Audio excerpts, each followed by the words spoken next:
Good morning guys, girls, welcome back to the channel and another video.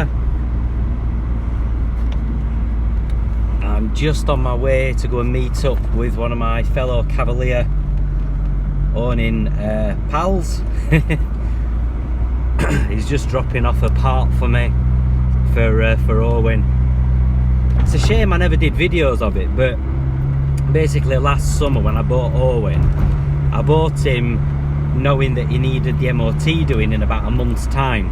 It was something like that, a month, 6 weeks, something like that. And I found that the rear strut tops that mount the shock absorber were both completely rotten, both sides. It was a shock to me, it was a shock to my mate Andy, who I bought the car off, because he had no idea they were like that. But basically, because this is a GL model, it's got all the carpets on the rear boot, all the sides and everything are all covered in carpet, whereas the basic models don't have carpet. The basic models are all uncovered. So because there was carpet there, you could never see that the rear strut tops were starting to rust. Now from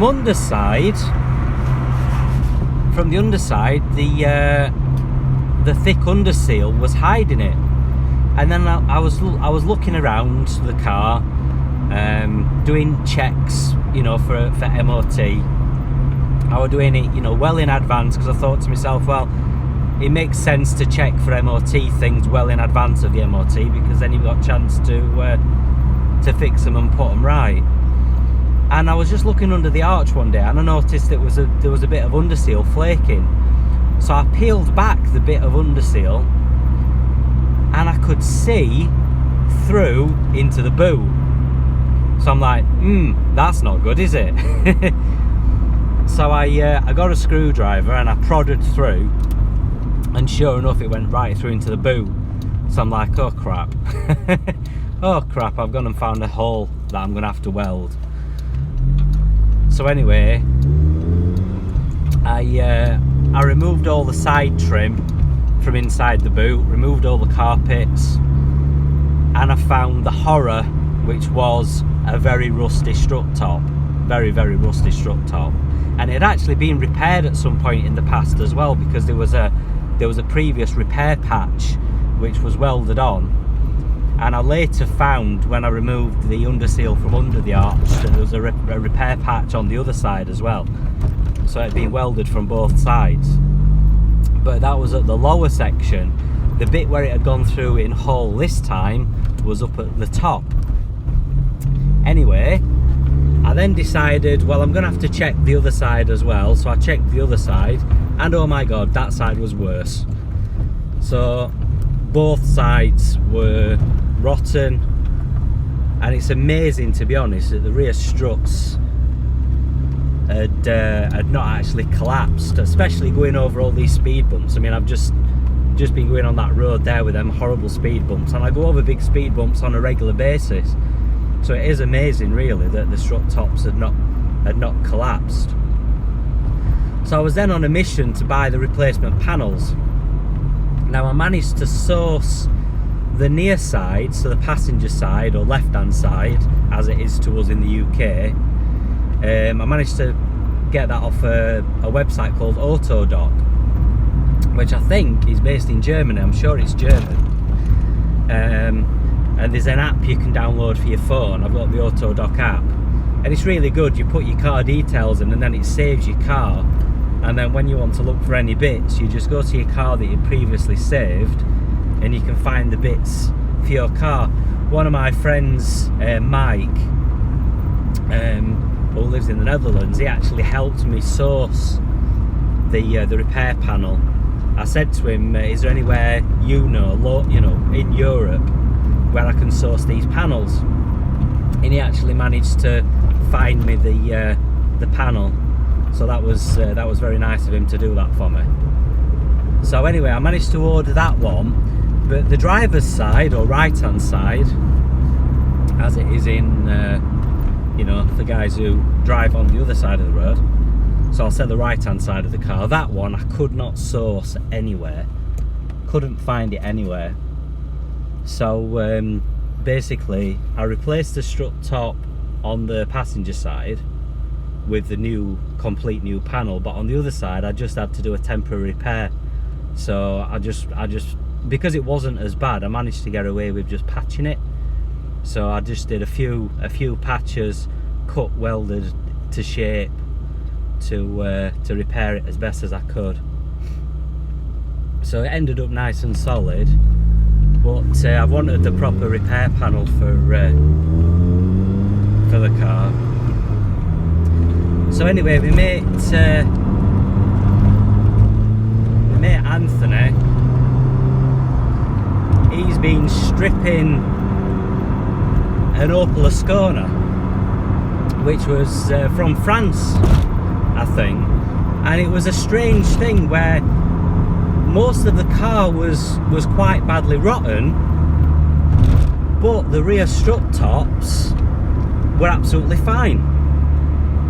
So when he's come to strip it and scrap it, I asked him if he would sell me the rear strut top. So he's just recently scrapped the car. He's cut it up ready to scrap it, and he's got the rear strut tops.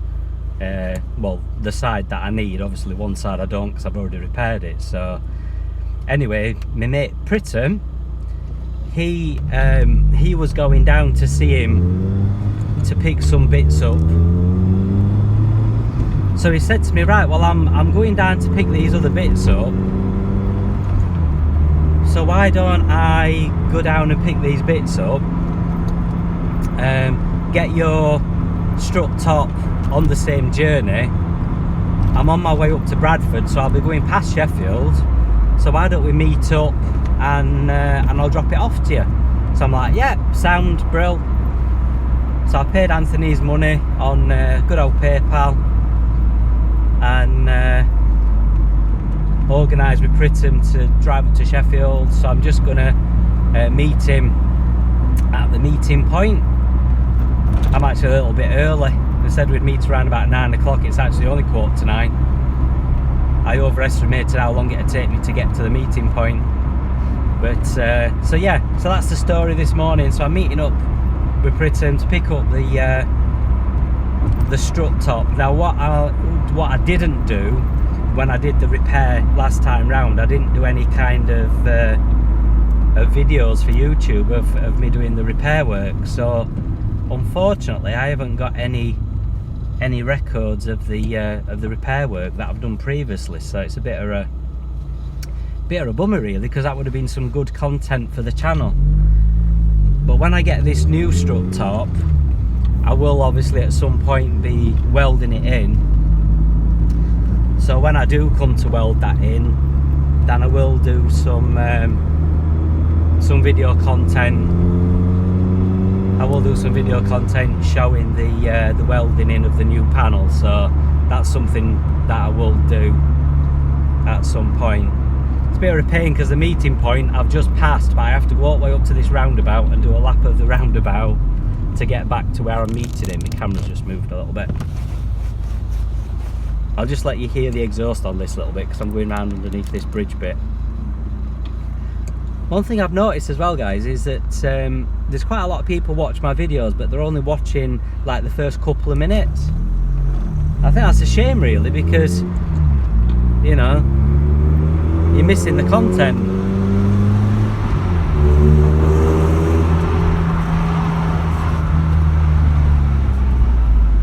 Yeah, it's a shame really to record a 10-15 minute video and then some people are only actually watching the beginning of the video. It's a bit of a shame really. Need to be in that lane.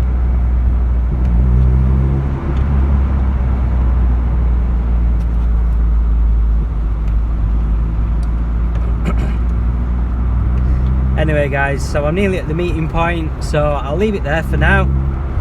I'm going to do a video of the engine because somebody asked me in the comments about doing a video of the engine of the car. So I shall do that. Where's the entrance?